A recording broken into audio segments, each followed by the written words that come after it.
Second world war में लाखों कैदियों को टॉर्चर सेल में डाल दिया गया था। वहाँ उन्हें बुरी तरह टॉर्चर किया जाता था। उन्हें वहाँ फिजिकल और इमोशनल दोनों तरह से टॉर्चर से गुजरना पड़ता था। उन्हें अकेलेपन से भी गुजरना पड़ता था। कैदियों के सामने उनके दोस्तों की मौत हो जाया करती थी। उन्हें अपने दोस्तों और रिश्तेदारों को मरता हुआ देखना पड़ता था। ऐसे में कैदियों को ये लगने लगा था कि उनका भी मरना अब पक्का है।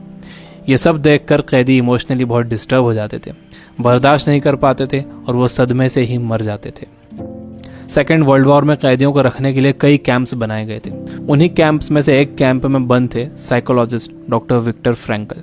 विक्टर उन कैंप्स में 3 साल तक रहे। उन कैंप्स में उन्होंने जो भी देखा, जो भी एक्सपीरियंस किया, जो भी टॉर्चर सहे, किसी को मालूम नहीं था कि वो इसके बारे में एक किताब लिख देंगे। उस किताब की करोड़ों कॉपीज बिक जाएंगी और कई भाषाओं में वो किताब ट्रांसलेट हो जाएगी। उन्होंने किताब लिखी जिसका नाम था मैन सर्च फॉर मीनिंग। अभी जो कोरोना क्राइसिस चल रही है, आप घरों में बंद हो, बोर हो रहे हो, अच्छा नहीं लग रहा है, तकलीफ हो रही है, तो आप अपनी इस तकलीफ को ज़रा इन टॉर्चर सेल्स के फोटोज से एक बार कंपेयर ज़रूर करना। इससे मुझे पक्का यकीन है कि आपको अंदाज़ा हो जाएगा कि हमारी तकलीफ इन टॉर्चर सेल्स की तकलीफ के मुकाबले कुछ भी नहीं है।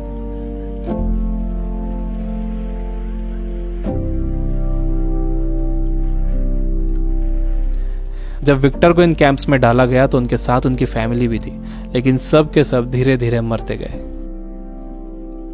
विक्टर एक इंसिडेंट बताते हैं। उनके साथ एक कैदी था। उसने फरवरी महीने के आखिर में एक सपना देखा। उसने विक्टर को बताया कि कल रात उसने एक सपना देखा था। सपने में एक आवाज़ गूंजी कि मुझसे जो पूछना है पूछो। तो मैंने उससे पूछा कि हम इस कैंप से बाहर कब निकलेंगे। तो उस आवाज़ ने कहा कि 30 मार्च को तुम लोग बाहर निकल जाओगे। इस सपने के बाद उस कैदी को पूरा यकीन हो गया था कि वो 30 मार्च को रिहा हो जाएगा। मार्च का महीना शुरू हो गया। वो एक एक दिन गिन रहा था। धीरे धीरे दिन निकलते गए। जब मार्च का महीना ख़त्म होने आया तो उस कैदी को ये दिखने लगा कि वो रिहा नहीं हो सकेगा। 29 मार्च को वो बीमार पड़ गया और 30 मार्च को वो मर गया। ऊपरी तौर पर तो ये लग रहा था कि उस कैदी को कोई बीमारी हुई है जिससे वो मर गया, लेकिन विक्टर जानते थे कि वो कैदी किसी बीमारी से नहीं मरा था, बल्कि नाउम्मीदी से मरा था। उसके मरने की वजह थी उम्मीद का ख़त्म हो जाना, होप का ख़त्म हो जाना। Biggest lesson of this book, इंसान को तकलीफें नहीं मारती हैं, इंसान को धोखा नहीं मारता है, इंसान को चैलेंजेस नहीं मारते हैं, इंसान को नाउम्मीदी मार देती है। जिस इंसान के अंदर आने वाले कल की कोई उम्मीद नहीं होती, कोई ख्वाब नहीं होता, वो इंसान भी नहीं रहता। विक्टर ने गौर किया कि कैंप में ज़्यादातर मौतें क्रिसमस और न्यू ईयर के बीच में हुई थी, क्योंकि लोगों को उम्मीद थी कि क्रिसमस आ रहा है, न्यू ईयर आ रहा है, हमें रिहा कर दिया जाएगा। लेकिन जब ऐसा नहीं हुआ तो उनकी उम्मीदें टूटी और वो मर गए।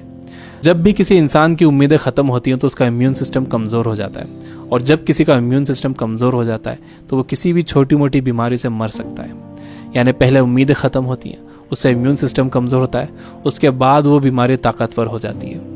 दूसरी चीज़ विक्टर ये बताते हैं कि आपके पास ज़िंदा रहने के लिए एक बड़ा सपना होना चाहिए, एक लॉन्ग टर्म गोल होना चाहिए।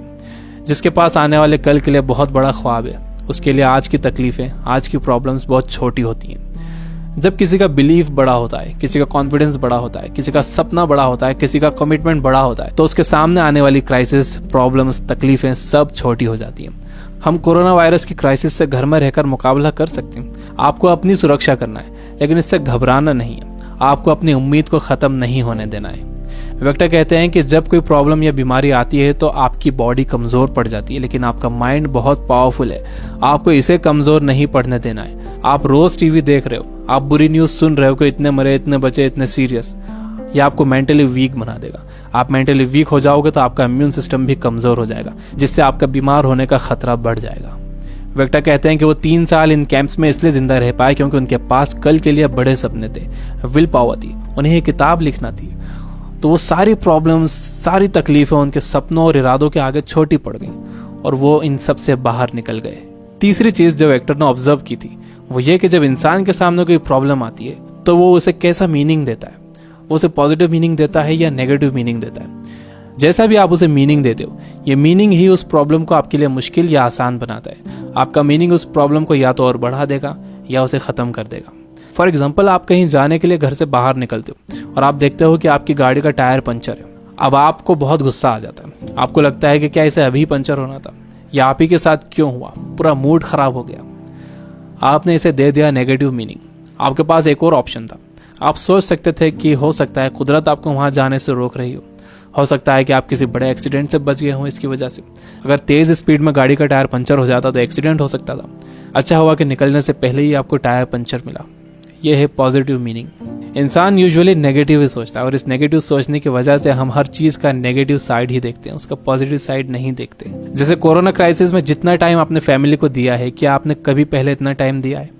मेरे कुछ दोस्त जो किताबों से बिल्कुल दूर थे, उन्होंने बुक्स पढ़ना शुरू कर दिए। वो रीडिंग हैबिट बना रहे हैं।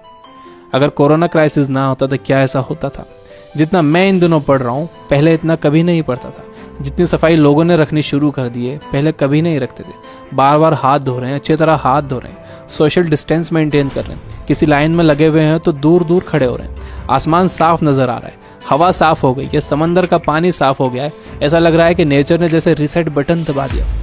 हमें ये पॉजिटिव साइड्स भी सोचना चाहिए। जब तक आपके पास नेगेटिव मीनिंग है, आप उस क्राइसिस से डील नहीं कर सकते। हर प्रॉब्लम उसके साथ एक इक्वल अपॉर्चुनिटी भी लेकर आती है। दुनिया जब से बनी है तब से अब तक उसमें प्रॉब्लम्स ही प्रॉब्लम्स है। अगर ये प्रॉब्लम्स नहीं होती तो हम यहाँ तक ग्रो नहीं कर पाते। सबसे लास्ट में विक्टर कहते हैं कि आपसे सब कुछ छीना जा सकता है, आपकी धन दौलत, घर, गाड़ी, बीवी, बच्चे, माँ बाप, दोस्त, सेहत, लेकिन एक चीज़ नहीं छीनी जा सकती, वो है आपकी पावर ऑफ डिसीजन। आपसे फैसला करने की ताकत कोई नहीं छीन सकता। अगर आप सिचुएशन से घबराकर फैसला करते हो तो वो सिचुएशन आप पर हावी हो जाएगी, लेकिन अगर आप सिचुएशन के हिसाब से खुद को बेहतर बनाते हो और डिसीजन खुद लेते हो तो आपकी ज़िंदगी बदल जाएगी। दुनिया में इससे पहले भी कई बीमारियां आई हैं जिससे करोड़ों लोगों की मौत हुई है। उसकी वजह ये थी कि लोग अवेयर नहीं थे, उनके पास इन्फॉर्मेशन नहीं थी, इन्फॉर्मेशन लेट पहुंचती थी, बीमारी से डील करने के साधन नहीं थे। लेकिन आज का वक्त सबसे अच्छा वक्त है। हमारे पास इन्फॉर्मेशन बहुत तेज़ी से पहुंचती है, हमारे पास साधन है। मुझे पूरा यकीन है कि आगे और भी अच्छा वक्त आने वाला है और मैं आपको उम्मीद दिलाता हूं कि आगे सच में बहुत अच्छा वक्त आने वाला है। You guys are amazing. Keep reading, keep learning, keep growing. Thank you for watching.